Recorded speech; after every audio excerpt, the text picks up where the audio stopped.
Eric Mwatha with Mwatha.com. We are going to be taking a look at the short-term view for crude oil and whether the short-time, 2 times short ETFs are slightly extended on a day-to-day basis, or if somebody can go ahead and take up a position right now. Today being March 16th, 2015, and you can see that this is trading at new highs. But before we look at current daily chart, let's go back a couple of months just to put things in perspective. We go to the weekly because we had issued an alert at Mwatha.com during this breakout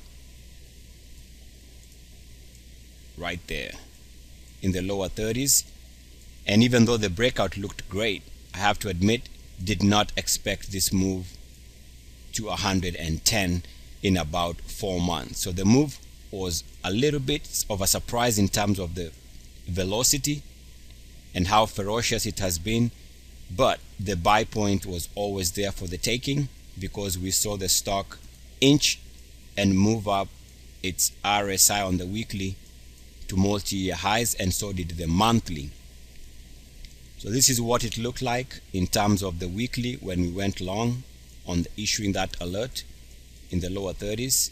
If we take a look at what was going on with the MACDs at the time, we'll also see that the MACDs were also moving to fresh highs. So even on the weekly, we can see that the MACDs were also doing the same thing that the RSI was doing. And this is something it hadn't done in a couple of years. So we thought that this is where logically one had to go along and ask questions later. That proved to be a very nice timing. Since then the stock has done well. Now I just want to show you why about 2 months ago, 3 months ago, 2 months I believe, I had issued a rebound alert for this instrument is because it came back to the same zone. That's the breakout. You can see it came here. When it came here and was showing signs of support, my thinking was that this instrument was due for a rebound, and that was probably somewhere around, let's call it higher 70s. So in this region here, the stock was looking like it was a bounce. Before we do that, let's take a look at the monthly. Just want to show you why I thought that this instrument would do well. It's because the monthly moved to 3-year highs on the monthly RSI. That's one of our requirements, and we can see that here on the weekly it was breaking out to new weekly closing highs at that time. We also see that the MACDs were moving to 3-year highs. So the minimum requirement for the ultimate Mwatha breakout was taking place here, and the other MACD was also doing the same thing right here. So this is this period here, and that's why we went long the stock at the time. So that's then. Let's take a look at a couple of weeks ago on the daily, and I'm talking about this congestion period here where I issued a couple of rebound alerts because the stock had come back to the previous entry level. So ever since the RSI jumped here, happens to be the ideal entry point somewhere around here, which was under $30. Let's call it about 25, 26. So this ideal entry point corresponds with this point, and we had seen the stock's RSI come back there. And it looks like right now what happened is we had a triple bottom. Now I have to admit it wasn't the easiest timing because it took a while, but finally it settled here with a triple bottom, and after that you can see that there was sideways action for a couple of weeks. But since then, if you were patient, you had a chance of owning the stock in the lower 80s or higher 70s, somewhere here, and now you'd be long the stock up from 80 all the way to 140, and that's a 50% jump in under a month, maybe 6 weeks or so. So that's actually 4 weeks, and that's just because we knew that if it held, and it did hold there, the stock was due for a bounce. So now the question is what to do now. And I was thinking, you know, if you missed this level here and you missed the breakout, and before I come back to this daily chart, let me show you a couple of critical levels here. And the first one to break out was actually DTO, and I issued another alert to subscribers. So a couple of, I believe was last week, it broke out above the previous monthly closing high, and that was at 101.35. So if you had missed this rebound at this level here, the next entry was here at 101.35. That was last week or maybe 2 weeks ago.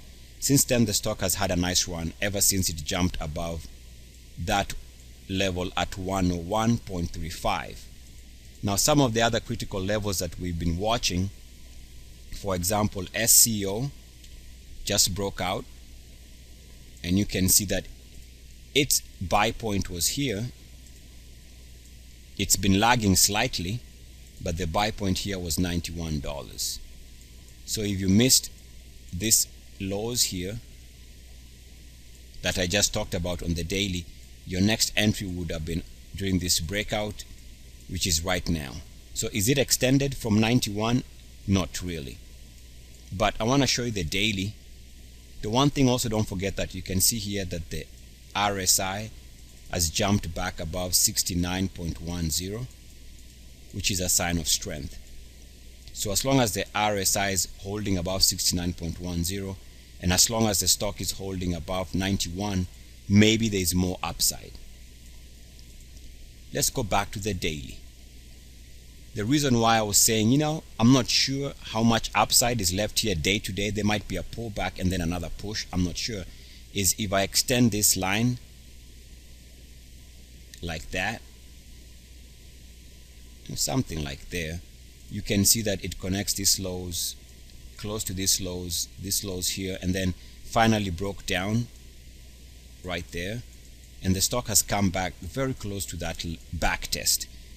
So that's one of the reasons why, you know, I'm not sure. Can it move higher? Of course it can, but is this a level where you have to be a little bit cautious? I think so. That's one view. The other view is if we take this and draw a simple straight line like that, you can see around here, if it has a big down day in the next day or two, that could be a reversal signal if it does something like that because of this uniformity action.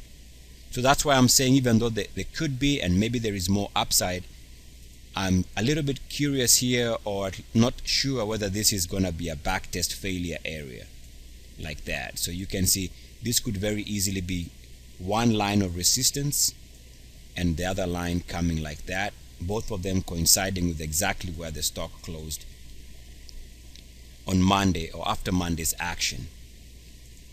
So that's why I'm saying you got to be a little bit careful chasing here if you missed the rebound lows here and if you missed the breakout on the daily.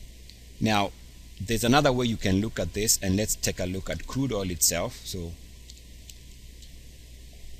and what we see here is on the monthly, if you want to stay short crude oil, I believe it's okay because it is trading below January's monthly closing low. So let's say this: if somebody wants to chase, they can stay short crude oil as long as crude oil is not above 47.85, which happens to be this monthly closing low. Anything below that suggests lower prices, and I've been saying that for a couple of weeks, couple of months. My price target for crude oil, without knowing what tomorrow brings, is as long as it is breaking below this level here. I think I've been saying it goes to the 30s and potentially even to the 20s at some point. As long as this is what we are seeing, as long as the RSI is trading below 30.90 on the monthly, as long as that's the case, these are my price targets for crude oil. Also, you can use the USO, and as long as the USO monthly is trading below this previous monthly closing low of 17.82, As long as the USO is trading below that price, suggests that this is going to be going lower. Also, as long as the monthly RSI is below 30.90, I suggest that this is also going to be seeing lower prices, and again suggesting to me that crude oil goes to the 30s or it goes to the 20s, either or. Based on this pressure, if the MACD is trading at fresh lows and the RSI is also trading below 30.90, as you can see, the MACDs on the monthly are both making fresh lows on the multi-year time frame. So this is not what you want to see for an instrument that you want to go long. So can you chase these instruments? Yes and no. Again, it all depends. As long as they are holding above the price levels I have mentioned. For example, if you take a look at SCO, as long as SCO is breaking out on the monthly above $91, you can own this with a stop at $91. And as we've seen on the daily, it won't take much for this to be resistance. As you can see, again, coming back to this level, drawing a line like that. This could be a tricky spot for the instrument, something like that. And also, you can also look at this as a potential for backtest failure, like that. So these two lines could become a problem, and that's why I'm thinking if you missed this move from here to here, maybe it's time to play a little bit of wait and see. Otherwise, crude oil is struggling to hold its level above 47.85, and that if that's the case, so let's go back in conclusion here. As long as crude oil is failing to hold and staying underneath that level of 47.85, I think somebody can stay short the market. So one more thing is, let's take a look at SCO on an hourly chart to see how the hourlies are looking in terms of timing. And that's the daily. Let's go to the hourly, and we can see that the hourly, if it was gonna break, this would have been the break point somewhere here. So as you can see, this was the high short term, this was the break point. We saw resistance at this level here. It pulled back. Since then, it's been trading above that line. So the hourly looks good. Let's take a look at the 5-minute, and we can see that there was a 5-minute entry. Let's say either these nice lows, we can use these lows, or these ones. Just find out where the stock started moving recently, or even this nice lows, which was somewhere here. And so you take that line, this entry, draw a line, something like that. And now that it's come back below this line and back above it on a daily 5-minute chart, this is where you'd want to go long at 94. Of course, your stop would be at 91, which is the previous monthly closing high. So from a timing perspective, yes, one can go long here on a 5-minute chart, and the hourlies look okay. The dailies are questionable, but you really have to own it. You can own it as long as the stock is above 91. Eric Mwathe, good luck, peace, and blessings. I am out for now, but I shall be back. Mwah.